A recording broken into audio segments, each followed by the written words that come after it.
Hindi mo naman na kasi dapat pinatulan yung mga yun eh. Thank you, Kurt, ha? Wala yan, Trixie. Eh, kung hinayaan kong bastusin kayo ng mga bastos na yun, mamaya, kung magawa nila sa inyong dalawa ni Trixie. Eh pwede namang tumawag ng security, di ba? O tingnan mo ano pang nangyari sa'yo. Lilet, pasa lang to. Okay? Malayo to sa bituka. Ilang araw lang, magaling na rin to. At saka, hindi naman nabawasan yung pagiging gwapo ko din. Napasaan ka na nga nakukuha mo pang humirit. Pero, salamat sa pagtatanggol mo sa amin ah. Siyempre naman. Anytime. Kahit sino pa yan, kung nakita ko na binabasos ka, si Trixie, siyempre hindi ko sila hayaan. Lalo ka na. Protektahan kita.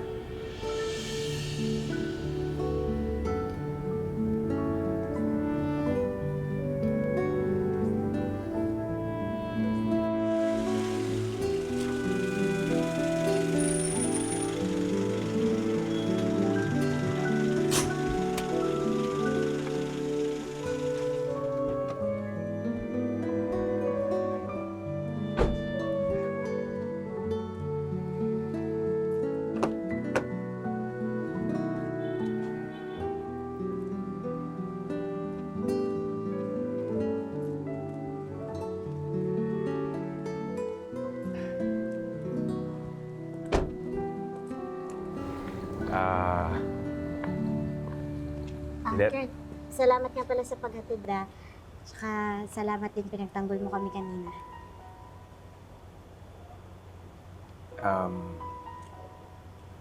May... may importante sana akong gusto sabihin sa'yo eh. Ano yun? Ano yun, Kurt?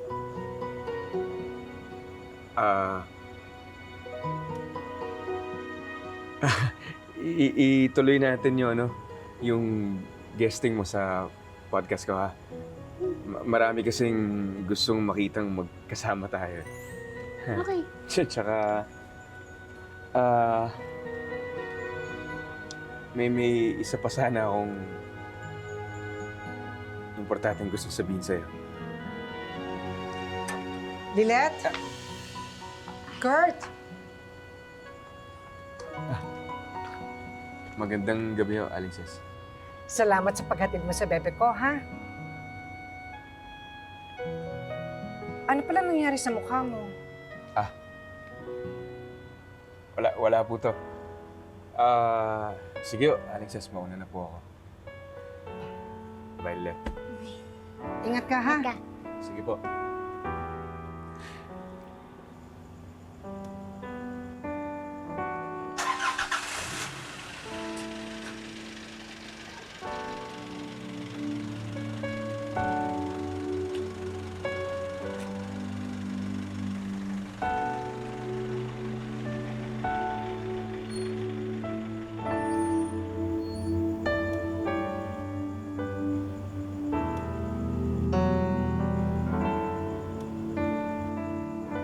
Anong nangyari doon?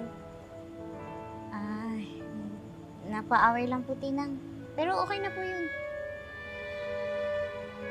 Uy, maaga ka bukas, ha? Napamalengke ko na pala yung iluluto ko para sa kaibigan mo. Sakto po. Excited na po ako makita si Ate Amy. Ika na.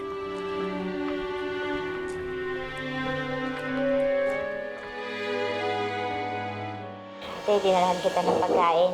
Iniwan ko na doon ah. Sana magustuhan mo yun. Maraming salamat. Ikaw naman, Attorney Lilet. Sinabi ko naman sa'yo, huwag ka nang mag-abala. Maliit na bagay lang naman yun kumpara sa naging bonding natin dito. Salamat, ha. Hindi ka pa rin nakakalimot. Eh, ikaw lang eh. Sabi ko naman sa'yo, di ba? Eh, kamusta na pala kayo dito? Eto na nga. Ayun si Luna, nakalaya na. Tapos si Jonah naman, nagpakita na yung kaaway niya. Umamin na wala talagang kasalanan si Jonah. Kaya ayun, nakauwi na rin. Mabuti naman pala. Ate Ella, pasensya ka na.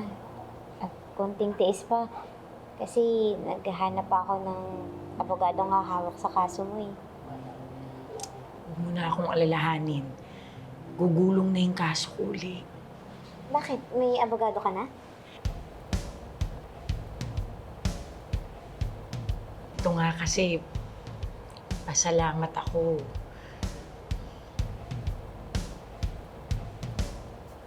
O, ayan na pala siya. Siya yung abogado mo? Kumusta? Ay, Tony, magandang araw ho. Magandang araw. Ay, kaibigan ko ho. Abogado rin ho siya, si Atty. Lilet Matias ho. It's an honor to meet you po. Atty. Abalos na lang. Atty. Abalos. At nag-uusap yata kayo. Baka nakaka-estorbo ako. Ay, hindi po. Dinalaw ko lang po si Ate Ella. Pero mauna na rin po ako para makapag-usap na rin po kayo. Dito po kayo. Salamat, darling. Salamat. Talaga? Abogado ng kaibigan mo si Abalos? Attorney Avalos, Regional Public Attorney siya. Appointed by the DOJ with a recommendation from the Chief Public Attorney. Dati na pala siyang taga-Pawi. Bumalik lang ulit. So siya pala yung napapabalitang government official na pupunta sa PAO. Kung sakali pala, magiging kumpanyero mo siya dyan. Siguro. So sigurado ka na ba talaga sa papasukin mo? Sa PAO ka na talaga? Wala kasi nung makulong ako at nakausap ko yung mga detainee na dati ko nang binibigyan ng advice nung nasa private law firm pa ako. Mas lalong tumindi yung kagustuhan ko na makatulong sa public. Hindi ko naman ito napagdesisyonan ng isang gabi lang. Hiningi ko to ng sign kay Lord. Naks. Lalim nun ah. O basta, isang ka masaya, susuportahan kita. Salamat, Kurt.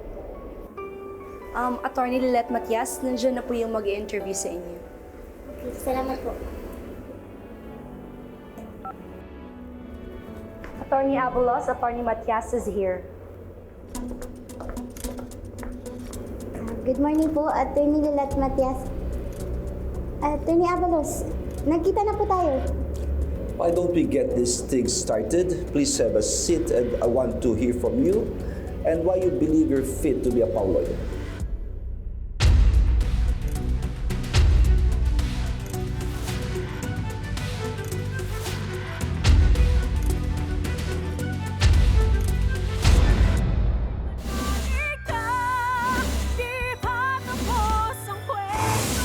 Pagkatapos kong maakusahan ng parricide, parang nawalan na rin po ako ng credibility. Lalayuan na rin po ako ng mga ibang lawyers na akala mo may sakit akong nakakahawa. Malapit na nga pala yung birthday ko. Gusto ko sana, bitahan kita eh. Feeling ko, bulag na lang si Attorney Ignacio kung di niya makita kung gaano kaganda. So, you're Attorney Lilet Matias. You seem shy, unlike my brother.